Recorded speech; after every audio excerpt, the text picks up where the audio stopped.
तर नमस्कार मित्रांनो. तर आजपासून आपण एमसीक्यू लेक्चर सुरू करत आहोत. बघा, एमसीक्यू आणि रिव्हिजन दोन्ही सोबत आहे. आता रिव्हिजन म्हणजे कसं की जसं की तुम्हाला सीईटीच पेपर द्यायचा आहे. सीईटीच पेपर द्यायला तुम्हाला काय लागतो? बोर्डचा सिलेबस. ओके. ओके, मग सीईटीला बोर्डचा सिलेबस राहतो आणि बोर्डचा सिलेबसच तुम्हाला परत रिव्हिजन करून सांगायचं. याचा अर्थ काय होतोय की तुमची बोर्डच्या एक्झामची परत तयारी होती आणि रिव्हिजन मध्ये सगळे क्वेश्चन तुम्हाला सॉल्व्ह करायला भेटणार आहे. तर क्वेश्चन सगळेच नाही तर ऍडव्हान्स मध्ये खूप सारे क्वेश्चन्स. तर तुम्हाला एक सांगतो की आपण जेव्हा व्हेक्टर चॅप्टर सुरू करणार आहे त्याचे जवळजवळ 300 ते 400 क्वेश्चन आहे माझ्याकडे आणि ते तुम्हाला सगळे सॉल्व्ह करायचे आणि ते तुम्हाला उद्या येतीलच. मी सकाळी उद्या पाठवणार आहे तुम्हाला. ओके, किंवा मग आजच येईल.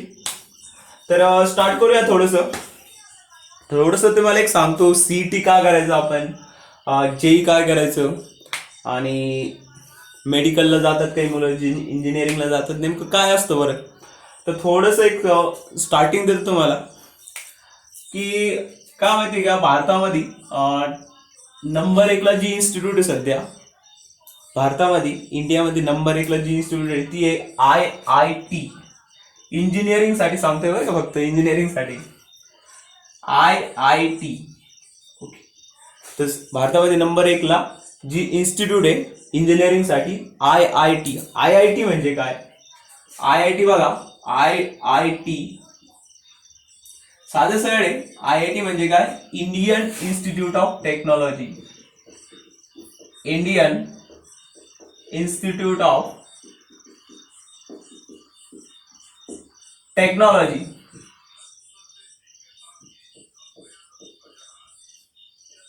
बघा, IIT म्हणजे काय? Indian institute of technology. तर ऍक्च्युली IIT कॉलेजेस किती? IIT कॉलेजेस किती भारतामध्ये? तर भारतामध्ये टोटल IIT कॉलेजेस आहे 23. किती कॉलेजेस आहे टोटल IIT? 23.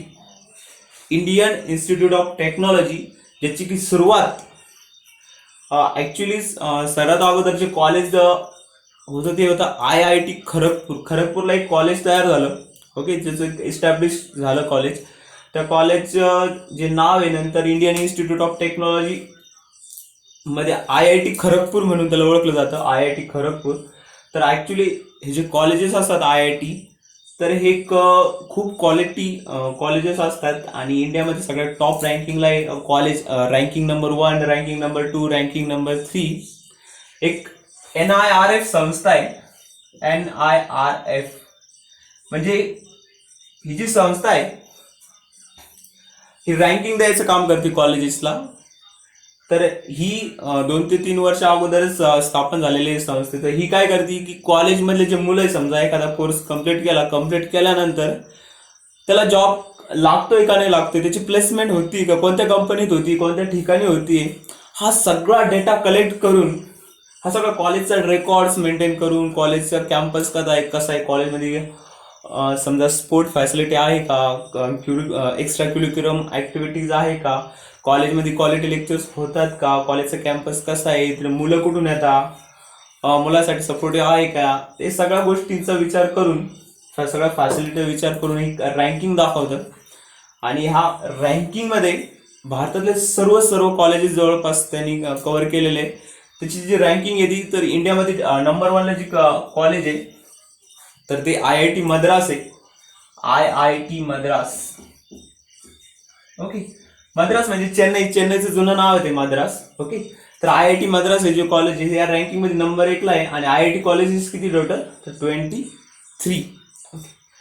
तर IIT म्हणजे काय? Indian institute of technology. 12वी नंतर तिथं बीटेक साठी तुम्हाला ऍडमिशन मिळतं. बॅचलर ऑफ टेक्नॉलॉजी म्हणजे बीटेक साठी तुम्हाला इथे ऍडमिशन मिळतं UGला. तर IITच का परत सांगतो, तुम्ही करणार इंजिनिअरिंग, तुम्हाला तिथे सर्टिफिकेट मिळतं बीटेकचं, बॅचलर ऑफ टेक्नॉलॉजी म्हणजे बीचं सर्टिफिकेट आहे ऍक्च्युली. तर पुढे सांगतोय की टोटल 23 कॉलेजेस आहे. ओके, आणि इथं जाण्यासाठी जवळजवळ दरवर्षी किती मुलं बसतात बघा? 9 ते 10 लाख. 9 ते 10 लाख म्हणजे एवढे विद्यार्थी परीक्षा देतात आणि याच्यात टोटल सिलेक्शन किती राहते, तर तुम्हाला एक सांगतो, टोटल सिलेक्शन राहते 15,000 ते 20,000. 15,000 ते 20,000 म्हणजे 15,000 to 20,000 परीक्षा देतात. 9 ते 10 लाख विद्यार्थी आणि सिलेक्ट किती होता फायनल जो 15,000 ते 20,000. आणि आपल्याला फक्त एकच सीट पाहिजे त्याच्यामधलं, जास्त नको आहे, एवढं पण लक्षात ठेवा. ओके. आता IIT मध्ये जाण्याचं गोष्ट सांगतो. ज्यावेळेस तुम्ही IIT मध्ये जाल, ओके, समजा आता तुम्ही IIT मध्ये पोहोचला, सगळ्यात पहिली गोष्ट म्हणजे IIT साठीची परीक्षा होती जेईची. IIT कॉलेजला जायचं म्हणल्यावर तुम्हाला कोणती परीक्षा द्यावं लागेल, तर तुम्हाला परीक्षेला द्यावं लागेल जेई मेन प्लस ऍडव्हान्स. तर ही परीक्षा म्हणजे दोन आहे, ऍक्च्युअली दोन आहे. पहिले तुम्हाला मेन क्लिअर करावं लागते, मेन क्लिअर केल्यानंतर तुम्हाला ऍडव्हान्स ची पण परीक्षा द्यावं लागेल. ओके. आता थोडंसं कॉलेजेस बद्दल सांगतो, नाही परीक्षेबद्दल येतो मी, थोडंसं कव्हर करतो त्याला. तर IIT कॉलेजेस टोटल 23 कॉलेजेस, एक प्रत्येक स्टेटमध्ये एक कॉलेज आहे. आता महाराष्ट्राचा विचार केला तर मुंबईला कॉलेज आहे IIT जाम. तर IIT जाम मध्ये तुम्हाला ऍडमिशन भेटेल महाराष्ट्रामध्ये घ्यायचं तर, आणि ते सुद्धा तुमच्या रँकिंगवर डिपेंड करतं की तुम्हाला कोणती रँकिंग आहे. ते तुमच्या रँकिंग मध्ये आलं तरच ते तुम्हाला कॉलेज मिळेल, अदरवाईज ते भेटणार नाही. ओके. आता IIT मध्ये बघा, पहिली गोष्ट भारतामध्ये असं म्हटलं जातं की IITत गेलेला मुलगा हा टॅलेंटेड असतोच. ओके. पहिली गोष्ट, जर तुमचं IIT मध्ये सिलेक्शन झालं तर तुमचं गावामध्ये तर नाव होईलच, आजूबाजूला सगळी मुलं म्हणतील IITत गेल्याचा अर्थ तो एकदम स्मार्ट आहे, हुशार आहे. ओके. तर आजूबाजू चर्चा होईल, पहिली गोष्ट ही होणार आहे.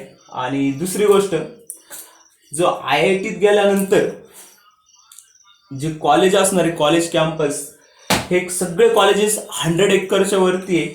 IIT खरगपूर हे 2100 एकरचं कॉलेज आहे, 2100. लक्षात ठेवा का, एक कॉलेज आहे 2100 म्हणजे 2100 एकरचं कॉलेज आहे. याचा अर्थ काय की हे कॉलेज 1 किंवा 2 गावांनी एवढं आहे, जास्त गाव सुद्धा येऊ शकतात. तर एवढं मोठं कॉलेज की जिथे एक मोठी सिटी उभारू शकते, एवढं फक्त एक कॉलेज आहे. आणि असे कॉलेजेस तिथे 400 एकर्स, 500 एकर्स, 600 एकर्स, हे खूप मोठे मोठे कॅम्पसेस आहे.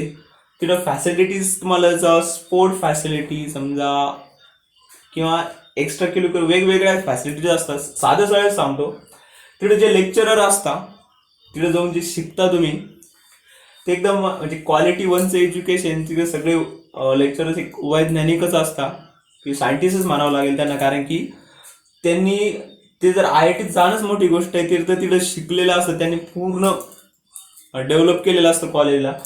तिथे प्रोफेसर्स वगैरे असत. तर ठीक आहे, ते झालं. आणि अजून एक सांगतो, तर टोटल 23 IITचं जे नाव आहे केवळ भारतात नाही होती, पूर्ण वर्ल्डमध्ये IITच्या विद्यार्थ्यांना बाहेर सुद्धा डिमांड खूप आहे. आणि इथं येणारा प्रत्येक विद्यार्थी व्यवस्थित ऐका बरं का. आता जर 4 वर्ष, किती वर्ष राहणार तो, 4 वर्ष राहणार आहे.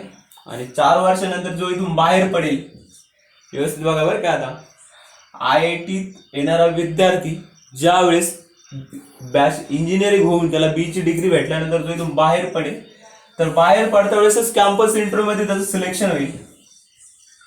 कॅम्पस इंटरव्ह्यू म्हणजे कॅम्पस इंटरव्ह्यू मध्ये त्याचे सिलेक्शनचे चान्सेस किती, जवळपास 100%. कॅम्पस इंटरव्ह्यू मध्ये सिलेक्शन होईल, त्याचा एखाद्या कंपनीत तो जॉब करेल. आणि जॉब करता वेळेस त्याला जो जॉब लागेल तो कितीचा लागेल, जवळपास ऍव्हरेज सांगतोय बरं का, ऍव्हरेज अॅन्युअल 7 लाख. ऍव्हरेजली बरं का, हे ऍव्हरेज आहे.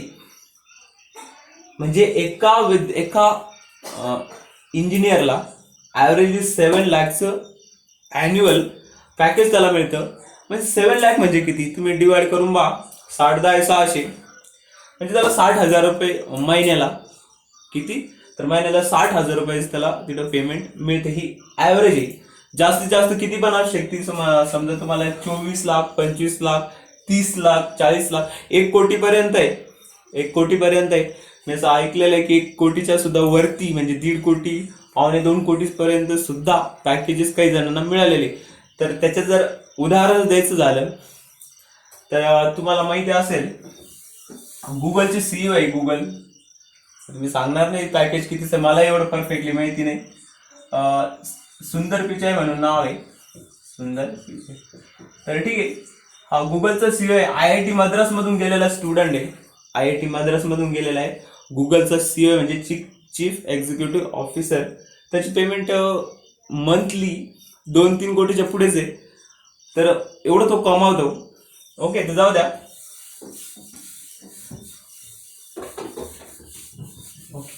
तर साधं सरळ आहे की IIT मधून जर तुम्ही पास झाला तर तुम्हाला 100% जॉब आहे.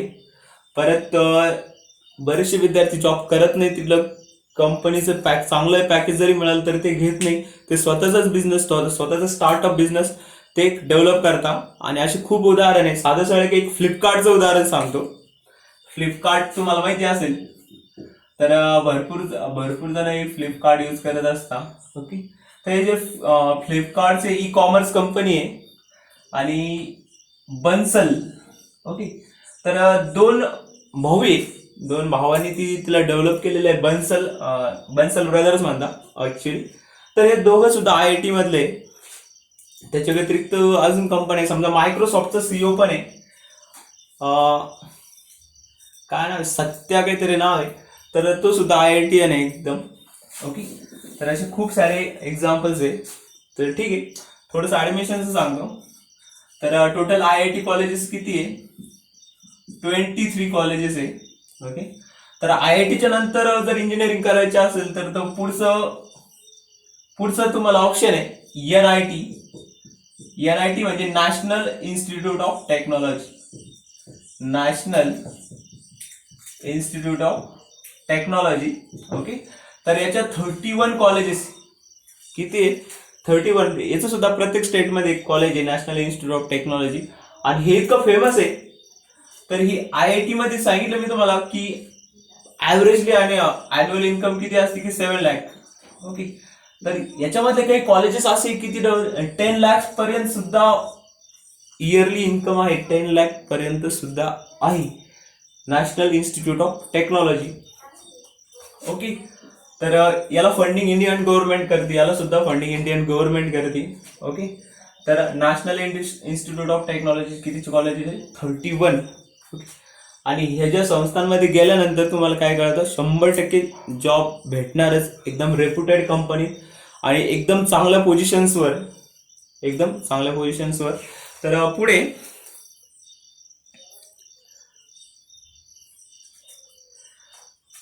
ठीक आहे, तर आपण IIT बघितलं, NIT बघितलं आणि सांगितलं की पेमेंट स्केल पण तुम्हाला सांगितला. आणि लोकल कॉलेज आता थोडस बघा बरं का. IIT, NIT, लोकल कॉलेज म्हणजे आपल्या आसपासचे जे इंजिनिअरिंग कॉलेज असतात. एक मिनिट मध्ये राहिले गव्हर्नमेंट कॉलेज पण आहे. Okay, government college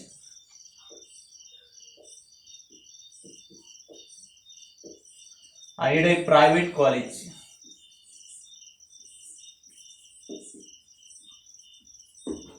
okay, annual पेमेंटची इन्कम किती? 7 लाख.